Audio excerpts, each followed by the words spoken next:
today we are going to talk about a little bit of wrestling. I want to, first off, welcome our guests into the room. Guys, we got Walter and Alex Dixon with us. Guys, it's good to see you. How's everybody getting along? Great. Thanks for having us, Mike. I am glad to have you all. I really am. I've been wanting to do this for such a long time. We talked about doing this on and on and on, and it's just been something that we finally got around to, and we're actually getting to go with it this time. Got a little bit lined up for us to talk about today. Going to be some things going on in the weeks to come that we'll address later on in the show, but the first thing we want to talk about is something I was actually watching earlier today, and I think you guys got to look at it, was the Shane Douglas 2 Cold Scorpio match from August 27th, 1994. That was the one, of course. If anybody wants to go back and watch it, I'll throw the link in the comments box. But Shane Douglas won the NWA World Heavyweight Championship in the finals of the tournament, immediately pretty much throwing it down and declaring himself the Eastern Championship Wrestling World Heavyweight Champion. Birth of ECW as we know it, and that's something that, it was a pivotal moment in wrestling. I mean, I don't think you can doubt that. Shane Douglas at the time, relatively a young star. He had a little bit of a career in Jim Crockett Promotions, WCW. He worked a little bit in WWF. Just to gloss over, he was tag team champions with Ricky Steamboat in WCW. He was the Intercontinental Champion in WWF. I mean, that's a heck of a career going into it, but that was a moment that definitely was part of wrestling history. Oh, absolutely. I think it was a very pivotal moment. What would the world of wrestling look like without Paul Heyman's ECW? And that was, as you stated, that was the pivotal moment, the beginning of what would become Extreme Championship Wrestling. Absolutely. I mean, ECW was one of those things. I never really got to watch it. I don't know if it was just because lack of availability in the area, but a lot of it was I wasn't really a fan of that type of wrestling, I'll be honest. I was more a Jim Crockett Promotions, WCW, in the early years fan. I watched it up to about 2000, but I just really had lost a great deal of like for it. Even 1993-94 was probably my downhill on WCW, but nonetheless, Shane Douglas winning the NWA World title, like I said, declaring himself the ECW champion.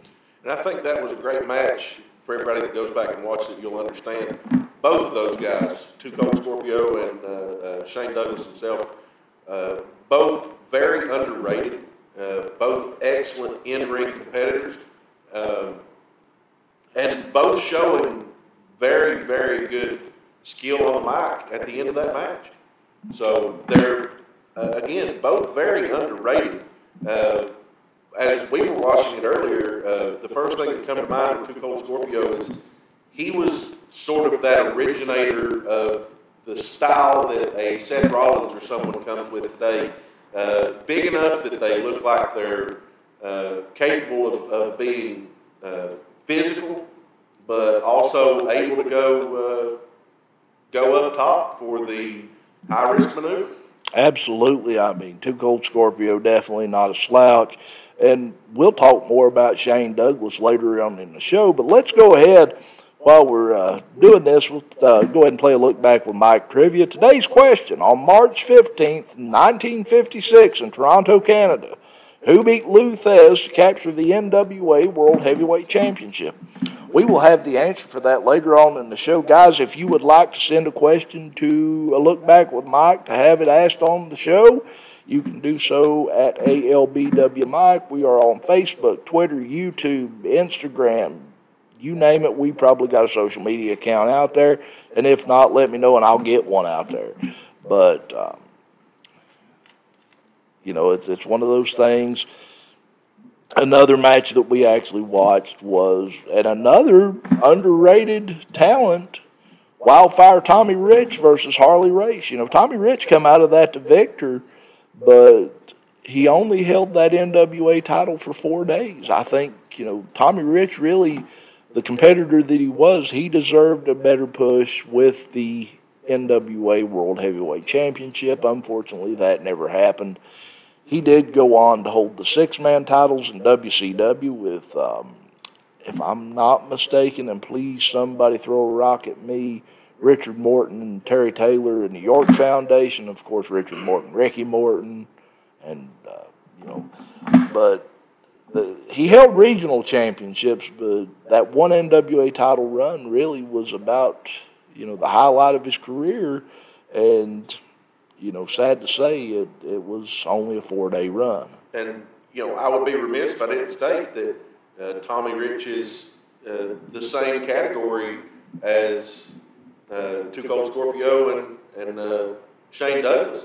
We're talking about 4 guys here, and 3/4 of them are really underrated. They were excellent in-ring competitors. They were great performers, and you know, they were just never really given the appreciation and the push that they deserved. No, I mean, that being Too Cold, Shane, and Tommy Rich. The outlier there, obviously, being Harley Race. Harley Race, of course, 7 times NWA World Heavyweight Champion. Had great matches with people, Terry Funk, Jack Briscoe, Nature Boy Ric Flair, Dusty Rhodes. You know, Harley Race is one of those people that you never got tired of seeing him, but again, you know, he lost the belt, Tommy Rich. Some say it was a Jim Barnett thing to give him more power. I don't know. I've looked through a little bit of history, but it's one of those things that, you know, it happens. Yeah, you start getting into backstage politics at that point, and who knows what happens. There was a lot of it back then, and I think that was a lot of the ultimate downfall of the NWA was the overall politics and just not being able to compete on a national scale, especially after the folding of Jim Crockett Promotions. But that definitely was one of those things that, you know.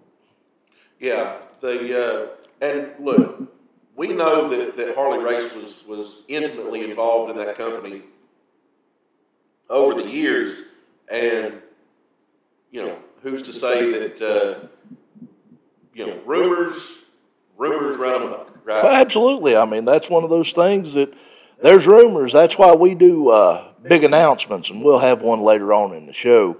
But right now, I do want to go ahead and we'll answer the Look Back with Mike trivia question. The question earlier was on March 15th, 1956 in Toronto, Canada. Who beat Lou Thez to capture the NWA Heavyweight Championship?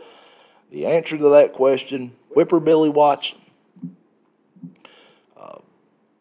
You had told me something about that I didn't realize that match about the referee. Yeah, it's a rare occurrence that I stump you with wrestling trivia, but what most people may not realize is the man who was the referee in that match was probably at that time more well-known, more popular than either one of those wrestlers.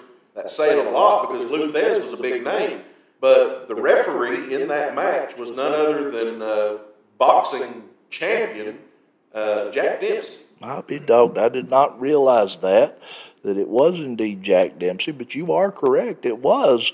You know, that's one of those things that it ultimately gets looked over, and the further we go in history, wrestling history is lost. I mean, I don't know how. You know, you turn on wrestling nowadays, they don't even talk about Lou Thez. I mean, yeah, absolutely. When we were young, someone does the Lou Thez press, which is another move that's fallen by the wayside. I mean, since Austin retired. Well, Tommy Rich used it as his finishing move. Absolutely. When he was in WCW, the Lou Thez press was his finishing move. We do get to see occasionally Randy Orton will pull it out. He's got a nice one. Randy's on the shelf right now, but yeah, we wish he could return at any time. Oh, absolutely. Wish him a speedy recovery. You know, like I said, we wanted to sit down and talk a little bit of wrestling for the longest of times. Finally, we get the opportunity to do this. You there's a few events coming up, like I said, that we want to take a look at. The first one being World Classic Professional Big Time Wrestling, their Great Fall Bash 2, the Season of the Hitman, going to take place on September 30th at the OUC Shoemaker Center in Chillicothe, Ohio. Now, I have been there back in March when they had their Glory Days Bash. That was the one where they had Sting headlining it, and that was a great crowd. I really actually look forward to this because you're going to have on hand names like, and that we grew up with. Tully Blanchard's going to be there. Barry Windham's going to be there. He's actually, had a little bit of a health problem this year, but he's back in working order and going to come out. The loss of his nephew. Bray Wyatt. Bray Wyatt. The loss of Bray Wyatt. Actually, IRS is going to be on hand for that one as well. It's going to be, I think Mike Rotunda going to get a great welcoming by the fans. Absolutely. I think hopefully I couldn't imagine losing a child. I mean, I honestly couldn't. But hopefully that'll lift his spirits up enough, let him know that the people love him and they still remember him. Anyone going out to that show, make sure you stop by and see Mike and hey, this is the guy that, he lost his son and we all love Bray. I mean, there's fan groups on Facebook and every social media site around and people are still talking about this loss. So, I would say Mike would be very appreciative of absolutely. Of the fans coming out. Other names on that one, Nick Aldis, the National Treasure, will be on hand. Haku is going to be there. The Barbarian's going to be on hand.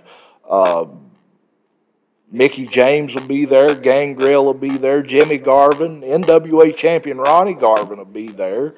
Of course, I definitely need to get that Ronnie Garvin autograph. I've got a picture of him and Jimmy Valiant and Big Mama, but Ronnie Garvin dressed up as Miss Atlanta Lively in that picture, and I'm definitely going to get Ronnie to autograph that one for me. Great names going to be on hand. Of course, their special guest, Bret the Hitman Hart. I look forward to that one. I actually picked up an autograph the other day on one of the auctions online. It was a Hakushi autograph. We remember Hakushi, big adversary for Bret Hart in his earlier career as a singles wrestler. But it's autographed by Hakushi. It's lacking Bret the Hitman Hart. That thing's going with me.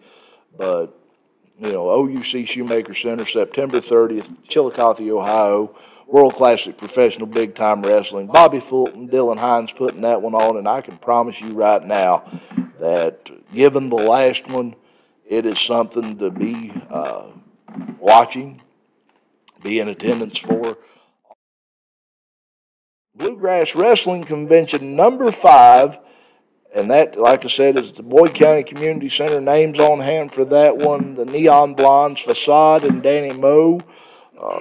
Powers of Pain, the Barbarian's going to be at that one as well, and the Warlord. And I don't know about I've actually got to meet the Barbarian. He is a class act. If you ever get to sit down and meet him, that's another one. Mr. Hughes is going to be on hand.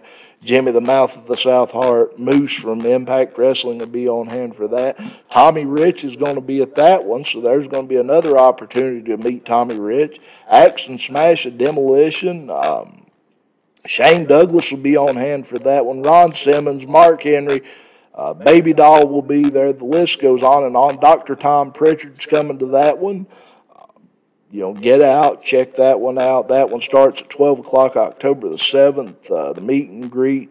I plan on being at that one, but part of the big announcement for this evening, we're actually taking the show up there. That's right, A Look Back with Mike will be broadcasting from Bluegrass Wrestling Convention number 5.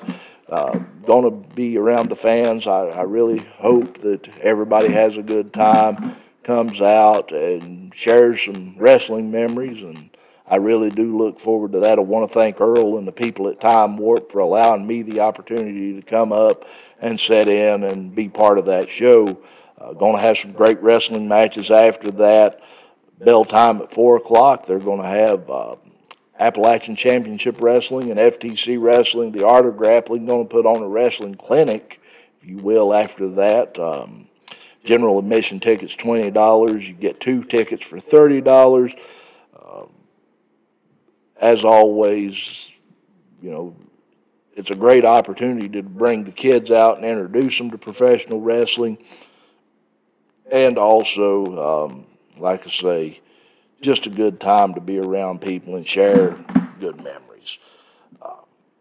And make some as well. Absolutely. I mean, this will be my 3rd Bluegrass Wrestling convention. My first as an actual attendee, so to speak, but this will be my third one. Yes, I was at 3, 4, and now 5.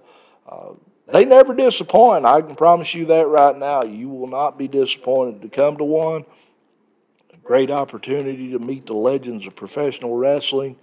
And as always, I know I'll tell this one on myself, and if she ends up watching it, I know she subscribes to the show, but back in May, I want to say, Gary Dameron with All-Star Wrestling West Virginia out of Madison, West Virginia, had Baby Doll up there at the show for a meet and greet. I had planned on going to that one. I let some woman talk me into going out on a date with her. I promised Baby Doll the next day that I'd never stand her up for another woman. I'm going to that, and you can bet your money on it. Hey, but no, that's, like I say, great opportunity. Get out there, meet and greet Stars of Wrestling.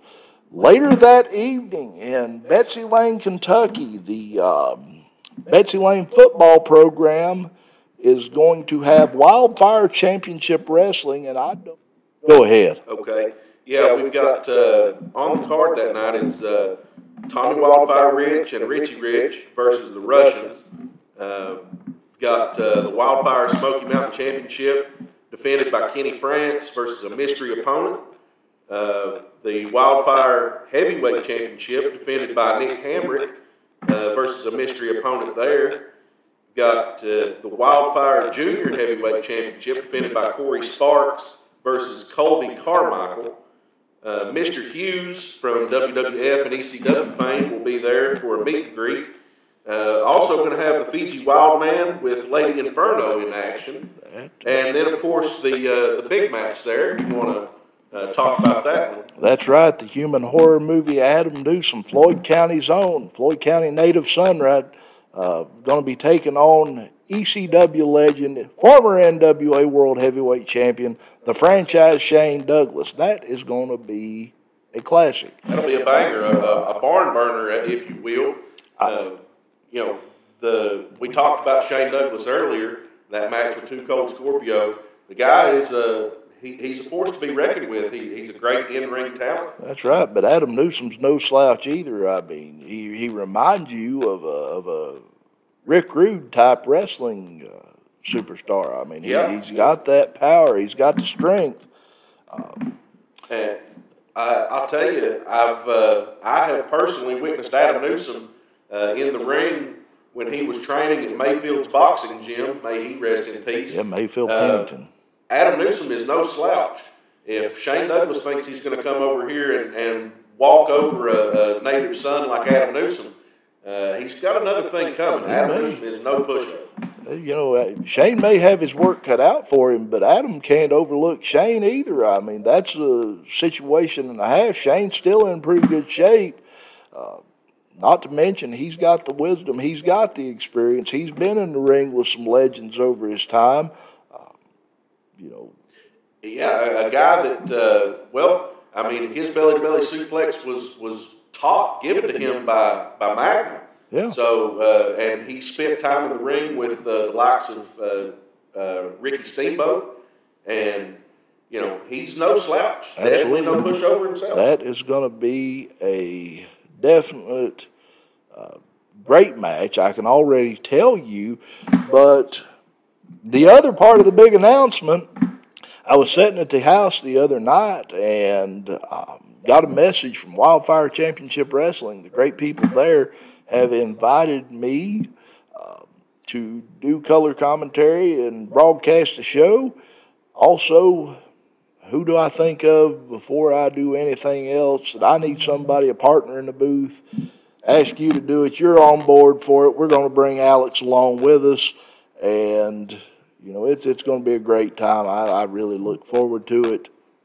We're going to get to call some wrestling matches. And they've never done it before, but like you said earlier, I mean, even Gordon Zoli said that, well, I've never done it, but I'll give it a try. That's it. We're gonna give it a try, and you know, we never did make it in the ring. We'll get to sit outside the ring, put a headset on, and call some great action. That's for sure. Yeah, well, we're beyond that point now. I mean, neither one of us is going to pull an LA Knight and be 40 in there banging heads. No, we're like a 40-year-old pair of BK Knights. Yeah.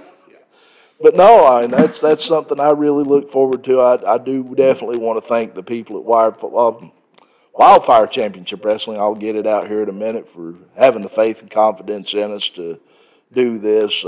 Betsy Lane, Bobcat Sports Network will be live on Facebook broadcasting professional wrestling the way we like it, and you know it's a great opportunity. And yeah, again, it is sponsored by the Betsy Lane High School football team. Yeah, you know, that's a great opportunity for the kids to come out, make some memories, see some wrestlers, and you know. Oh, absolutely.